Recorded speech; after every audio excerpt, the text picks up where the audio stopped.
Hi friends, welcome to the movie review of Kalki, acted by Prabhas, Deepika Padukone, Amitabh Bachchan garu, and Disha Patani, Kamal Haasan garu. అయితే movie ఎలా ఉంది ఏంటి అనే విషయాన్ని అయితే ఈ వీడియోలో అయితే తెలుసుకుందాం. ఇప్పటివరకు నా ఛానల్ ఎవరైనా సబ్స్క్రైబ్ చేసుకోకపోతే please subscribe to my channel. Review last వరకు చూడండి. అలాగే రివ్యూ మీకు నచ్చినట్లయితే ఒక లైక్ కూడా చేయండి. సో ఇక సినిమా విషయానికి వస్తే కల్కి ఏదైతే వీళ్ళు ఫ్యూచరిస్టిక్ ఫిలిం కింద తీసుకుని వచ్చారో, ఒక హాలీవుడ్ రేంజ్ ఆఫ్ మూవీ కింద తెలుగు ప్రేక్షకులకు పరిచయం చేయాలనుకున్నారో అలాగే అదే విధంగా పరిచయం చేశారని అయితే చెప్పాలి. ఇకపోతే స్టార్టింగ్ ఓపెనింగ్ ఆఫ్ ద మూవీకి వచ్చేసరికి మైథాలజీకి సంబంధించినట్టు, మహాభారతానికి సంబంధించినటువంటి ఒక సీక్వెన్స్ని ఆధారంగా తీసుకుని నెక్స్ట్ ఫ్యూచర్కి సంబంధించినటువంటి స్టోరీని లింకప్ చేసుకుంటూ మూవీని అయితే తీసుకుని వెళ్ళడం జరిగింది. ఏదైతే ఫస్ట్ మైథాలజీకి సంబంధించినటువంటి ఒక లింక్ని క్రియేట్ చేశారో వీళ్ళు, దాన్నే ఫస్ట్ హాఫ్ అంతా తీసుకుని వెళ్ళారు. దానికి సంబంధించినటువంటి క్యారెక్టర్స్ దాన్ని క్యారీ ఫార్వర్డ్ చేయడానికి అయితే ముందుకు తీసుకెళ్ళడం జరిగింది. ఫస్ట్ హాఫ్ అంతా ఎక్కువ క్యారెక్టర్స్ ఇంట్రొడక్షన్ ఎక్కువగా ఉంటుంది. First 20 to 30 minutes of the movie వచ్చేసి క్యారెక్టర్స్ యొక్క ఏదైతే ఇంట్రొడక్షన్ ఉంటుందో దాన్ని ఎక్కువ చూపెడతా ఉంటారు. వన్ బై వన్ క్యారెక్టర్స్ అయితే మనకి టువర్డ్స్ ఫస్ట్ హాఫ్ ఎండింగ్కి వచ్చేసరికి, ఇంటర్వెల్కి వచ్చేసరికి ఈ క్యారెక్టర్స్ ఇంట్రొడక్షన్లోనే సరిపోతూ ఉంటుంది. మీకు ఇకపోతే ప్రభాస్ రోల్కి వచ్చేసరికి, ప్రభాస్ కూడా మనకి స్టార్టింగ్లో ఎక్కువ కనిపించడం, ఒక 20 minutes తర్వాతే ప్రభాస్ ఇంట్రొడక్షన్ అయితే ఉంటుంది. నార్మల్గానే ఇంట్రడక్షన్ అయితే పెద్ద హెవీ రేంజ్లో అయితే ఇంట్రడక్షన్ అయితే ఏమీ లేదు. ఒక కామిక్ రోల్ అయితే ప్రభాస్ని తీసుకురావడం జరిగింది. ఒక పవర్ఫుల్ రోల్ అయితే చెప్తానికి లేదు. ఒక కామిక్గా ఉండేటటువంటి, ఒక బిగ్ పర్సనాలిటీ ఉండేటటువంటి హీరో ఎటువంటి ఫైట్స్ చేస్తారో అటువంటి ఫైట్స్ని మనకి ఇందులో ప్రభాస్ దగ్గర నుంచి అయితే ఫస్ట్ హాఫ్లో చూపించడం జరిగింది.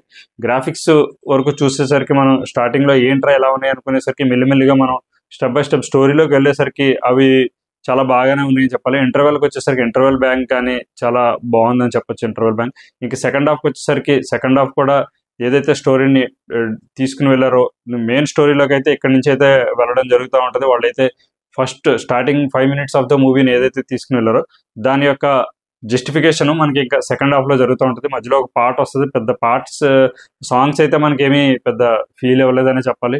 బ్యాక్గ్రౌండ్ స్కోర్ వరకు అయితే సినిమా బాగుంది. ఇక ప్రీ క్లైమాక్స్కి వచ్చేసరికి ఎక్స్ట్రాడినరీగా ఉందని చెప్పాలి. ప్రీ క్లైమాక్స్ మన Hollywood range of star wars ఇటువంటి సినిమాలు నచ్చే వాళ్ళకైతే, ఒక తెలుగు సినిమాలో మనం ఇటువంటి కైండ్ ఆఫ్ గ్రాఫిక్స్ కానీ ఇటువంటి టైప్ ఆఫ్ ఫైట్ సీక్వెన్స్లు కానీ చూసినప్పుడు మనకి చాలా అద్భుతంగా అని చెప్పచ్చు. ఇకపోతే క్లైమాక్స్కి వచ్చేసరికి, క్లైమాక్స్ అయితే గూస్ బంప్స్ అయితే తెప్పిస్తే క్లైమాక్స్ సీన్ అయితే చాలా బాగుందండి. ఇకపోతే యాక్టర్స్ పెర్ఫార్మెన్స్కి వచ్చేసరికి ప్రభాస్ యాజ్ యూజువల్గా కామిక్ రోల్లో ఉంది. తనతో పాటు బుజ్జి అని చెప్పేసి మనకి రోబో 2లో ఒక లేడీ రోబోని ఎలా క్రియేట్ చేశారో ఆ టైప్ ఆఫ్ ఒక చిన్న మైక్రో రోబోని అయితే ఇక్కడ పెట్టారని చెప్పొచ్చు. తన వెహికల్కి మనం ఏదైతే ట్రైలర్లో చూసామో అది. దీపికా పదుకొణెని ఒక సెటిల్ పెర్ఫార్మెన్స్ అయితే చేసింది. మనకి చాలా క్యామియో రోల్స్ కూడా కనపడతాయి. ఫస్ట్ హాఫ్లో ఒక సెన్సేషనల్ డైరెక్టర్ అయితే ఒక క్యామియో రోల్లో కనపడతారు. అలాగే సెకండ్ హాఫ్లో ఒక డైరెక్టర్ సెన్సేషనల్ రోల్లో కనపడతారు. మైథాలజీకి సంబంధించినటువంటి క్యారెక్టర్స్ ఏదైతే తీసుకొచ్చారో అందులో ఒక క్యామియో రోల్ ఉంటుంది. ఇవన్నీ కూడా చాలా బాగున్నాయని చెప్పాలి. మైథాలజీకి సంబంధించి బ్యాక్డ్రాప్లో తీసుకుని వెళ్ళే సీక్వెన్సెస్ అయితే చాలా చూడడానికి చాలా బాగున్నాయి. ఎక్కడ కూడా ఎక్కువ మంది యాక్టర్స్ని వాడుకుని నీట్గా ఒక చెప్పాలనుకున్న పాయింట్ అయితే క్లారిటీగా అయితే చెప్పడం జరిగింది. ఇకపోతే the great legendary Amitabh Bachchan గారి యాక్టింగ్ వచ్చేసరికి, ఇంకా ఆయన అసలు main hero of the movie ఎవరా అంటే సినిమాకి అమితాబ్ బచ్చన్ గారు అని చెప్పాలి. ప్రభాస్ క్యారెక్టర్కి వచ్చేసరికి ఎందుకు ఈ క్యారెక్టర్ ఇలా డ్రైవ్ చేసుకుంటూ వస్తున్నారు అనేది మనకి క్లైమాక్స్ వరకు కూడా అర్థం కాదు. కాకపోతే త్రూ అవుట్ ద మూవీకి వచ్చేసరికి ప్రభాస్ క్యారెక్టర్ని లాస్ట్లోనే తీసుకొస్తే సరిపోతుంది కదా అన్న ఫీల్ కూడా కలుగుతుంది. ఫస్ట్ నుంచి ఎందుకు మనకి ఈ క్యారెక్టర్ని రుద్దుతున్నారు, మధ్యలో ఒక స్టోరీని అయితే క్రియేట్ చేసుకున్నారు, దాని ప్రకారంగా వెళ్తున్నారు కదా, ప్రభాస్ని ఎందుకు మధ్యలో తీసుకొచ్చి ఒక రకంగా చెప్పాలంటే విసుకొస్తూ ఉంటుంది అప్పుడప్పుడు, ఎందుకు ప్రభాస్ లాంటి హీరోతోటి ఈ టైప్ ఆఫ్ చేస్తున్నారని చెప్పేసి. కాకపోతే ఎమోషన్స్ క్యారీ చేయడంలో కొంచెం మిస్ అయ్యారని చెప్పాలి. మనం ఏదైతే రాజమౌళి వేరే డైరెక్టర్స్ కంపారిజన్ కాదు, కాకపోతే ఎమోషన్ క్యారీ చేయడంలో కానీ కొంచెం స్టోరీ టెల్లింగ్లో కూడా కొంచెం వీక్ అయ్యారని చెప్పాలి. విజువల్ పరంగా అయితే చాలా అద్భుతంగా ఉందని చెప్పాలి. పెట్టిన ప్రతి రూపాయికి కూడా మన విజువల్ స్క్రీన్ మీద అయితే కనిపిస్తుంది. ఇకపోతే బ్యాక్గ్రౌండ్ స్కోర్ కూడా చాలా బాగుంది. టెక్నికల్ వాల్యూస్ అశ్విని దత్ గారి గురించి మనం ప్రత్యేకంగా చెప్పుకోకలేదు. టెక్నికల్ వాల్యూస్ అయితే చాలా బాగున్నాయి. డైరెక్షన్ పరంగా కూడా చాలా ఎక్కడా కూడా మనం పట్టుకుని ఇది కదా అనే చెప్పేటట్టయితే లేదు. 3Dలో చూసే వాళ్ళకైతే ఇంకా చాలా బాగుంటుందని అయితే నా ఫీలింగ్. నేనైతే 2Dలో చూశాను కాబట్టి. సో ఇది ఫ్రెండ్స్, ఓవరాల్గా కల్కి మూవీ వచ్చేసరికి పిల్లలకి బాగా నచ్చుతుంది.